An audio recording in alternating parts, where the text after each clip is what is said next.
Hi everybody. Today we're going to talk about China and some of the myths around China. Around the globe, people are divided on their opinions on China, and this is no different in South Africa.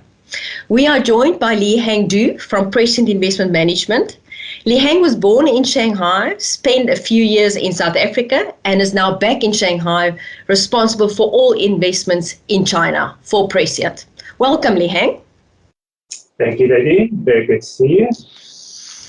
Let's start with one of the familiar pictures that we all have on China. That's one of a big city, no blue skies visible, most of the people wearing masks, and at that point in time it was definitely not for the virus.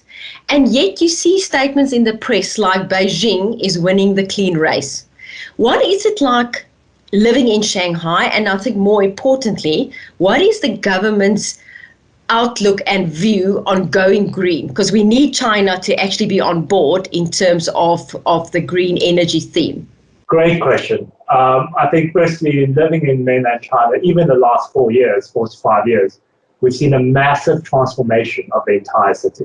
I think as a Chinese person who left China 30 years ago, I went back to China about every 5 years.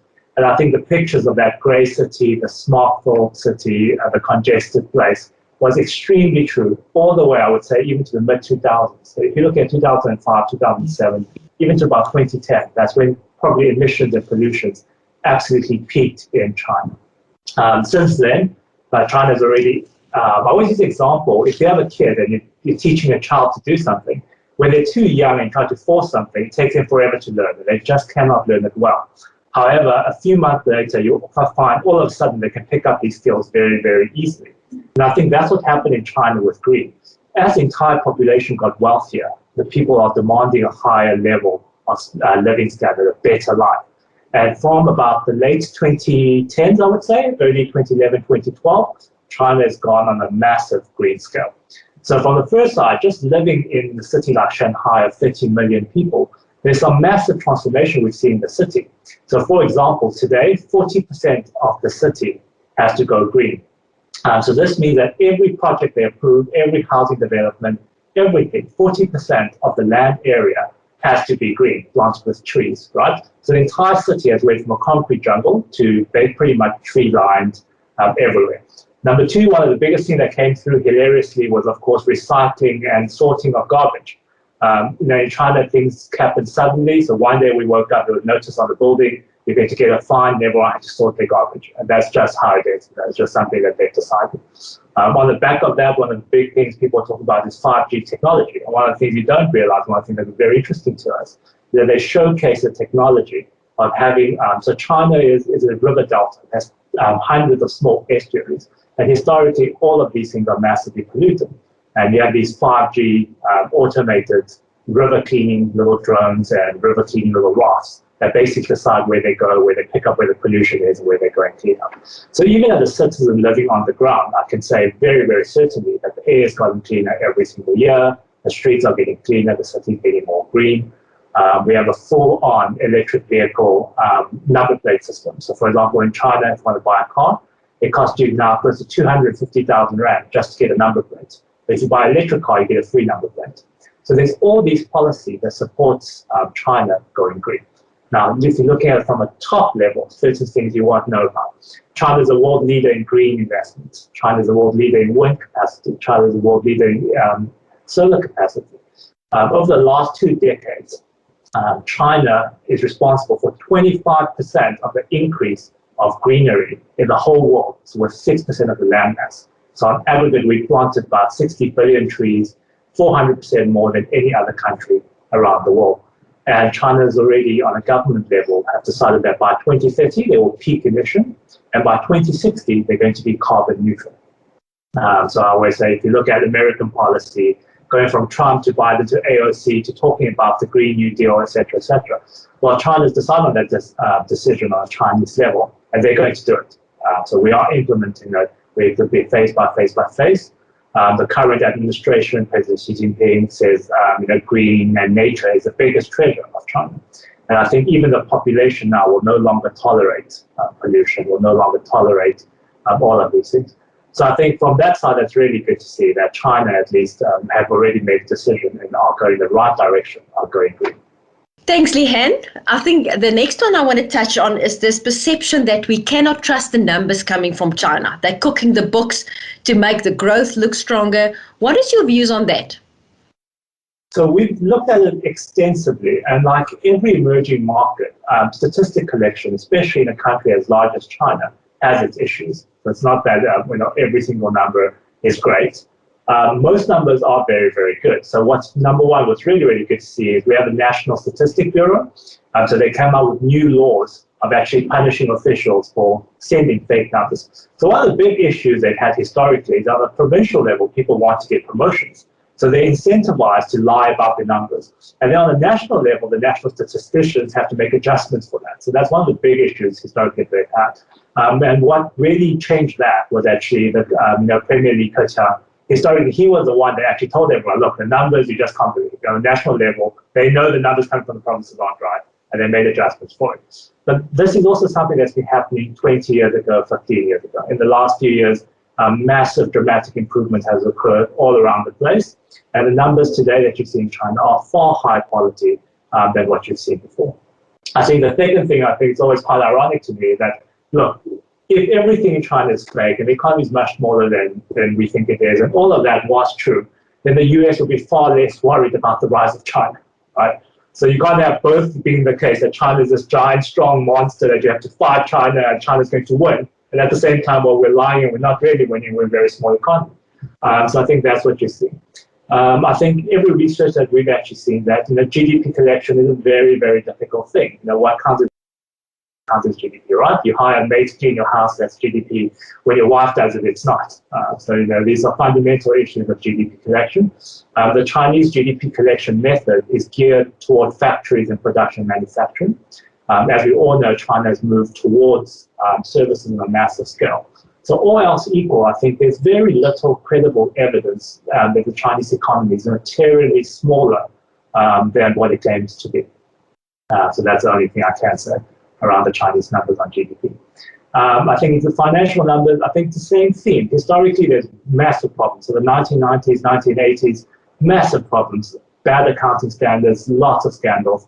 And the growth and maturity of the Chinese financial market that's occurred over the last decades has been astounding.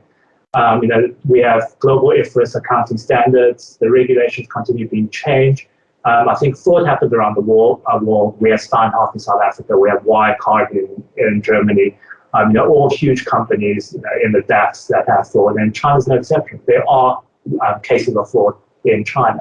However, the idea that's widespread fraud or it's encouraged, I think that's long gone. The regulators here are in fact very, very strict, and year by year are handing out much larger fines, investigating, sending people to jail, etc., etc. So I think as an emerging market, it's not at a developed market standard, but compared to any other country with similar, let's say, GDP per capita levels, by every measure, China typically are actually ahead. Thank you. Liang, then just move on to, I think, something else that a lot of our clients are familiar with, the fact that China is well known for made in China and the products are cheap and of poor quality. Is this true? Is that changing in China?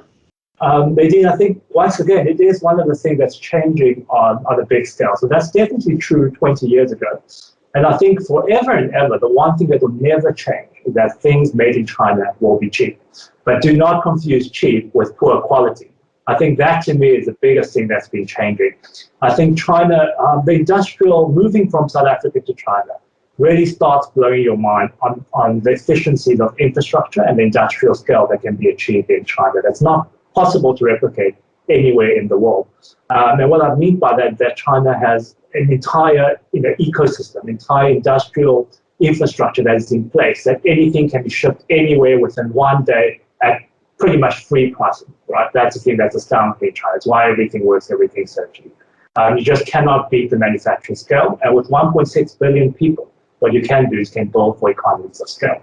So I always use example where Germany or Japan may invent something for the elite. China is a place that brings it to the masses. And that doesn't matter anything. So even things like iPhones, TVs, everything is actually built in China. And if China only made cheap and poor quality things, we wouldn't be able to sell so much of it. So I think there's certainly a level of value for money there. I think what's astounding living in China is that how the quality has gotten so high that even as a Western consumer, someone like myself, who's into all the international brands, the thing that really shocked me after moving to China is of how much I've gone to buying Chinese. And what we found is that, historically China copied, but with the invention of the modern age and the Internet of Things, I think China almost skipped a generation. Everything is smart, everything's connected to the Internet, everything is automated, everything has LED screens. And I think that to me is very, very impressive. And the innovations are only going to continue. So I think patents, for example, where 5 years ago China was nowhere in patent registration, today is one of the countries with the biggest patent registration in the world. China has some of the biggest R&D budget in the world. So certainly I think just as the transformation of Japan going from low quality to high quality, China is making the same transformation in almost every single area. And I think in a way, it's also very, very lucky that it has this massive population in a small landmass, which allows it to reach economies of scale that you just cannot reach in any other country. And as such, you'll be able to be the cheapest manufacturer in the world. And I think that's going to be difficult to replicate anywhere in the world. Thank you. That's very insightful. Can you perhaps give us your thoughts on China as an investment case for South African investors? Sure. I think when we started the fund, one of the crucial things what we thought of that is unique to China, something that really excites us, is that anyone who invests, you want very, very high real returns, and you get high real returns by doing two things right. You want to buy a market that over the long term gives you good returns, and on top of that, you want to be able to generate alpha. So if you can do both of those things well, you'll get very, very high returns. And I think China is such a unique market and so misunderstood for so long that it's a great opportunity. And one of the first things is that it's actually a reasonably hard currency. So it's not like any other emerging markets. It's actually the RMB is quite a hard currency. It's a finished goods exporter. China recently issued 5-year euro bonds at a negative interest rate. Now think about that. It's China going to Europe, raising government bonds at a negative interest rate. You're borrowing euros and people are paying you to borrow euros. So that's, from the South African investor perspective, that's very attractive, right? Because you're not buying another yen, you're not buying in Argentina, you're not buying in India, you're buying another hard currency. The second thing for us that's really great is that the financial market in China is actually very young. So unlike even the South African stock market has over 100 years of history, the Chinese stock market started in 1995, essentially, in the modern version. All these China's capital market is opening up to the world. It's been happening at an increasing pace, and actually really only happened over the last 5 to 10 years. It used to be something that no one invested. It's becoming more and more common. So what you're seeing with the combination of the two is that you have a strong country with strong fundamentals, with good growth dynamics, with a good debt situation. It's handled the coronavirus very, very well, the hard currency. And at the same time, in a world where valuation has gone crazy, you can buy essentially kind of a quasi-developed market at emerging market prices. I think that's very exciting to us. And on top of that, you get the opportunity that if you know what you're doing in China, there's opportunity to add alpha. So that's why we think for us, over the very, very long term, it just seems to be such a great portfolio where you can just buy and forget about it and see the results accumulate over 5 or 10 years by investing in China. Thanks, Lihen. And with those comments, we're going to end the recording for today. Really appreciate your time with us. Thank you, Nadine.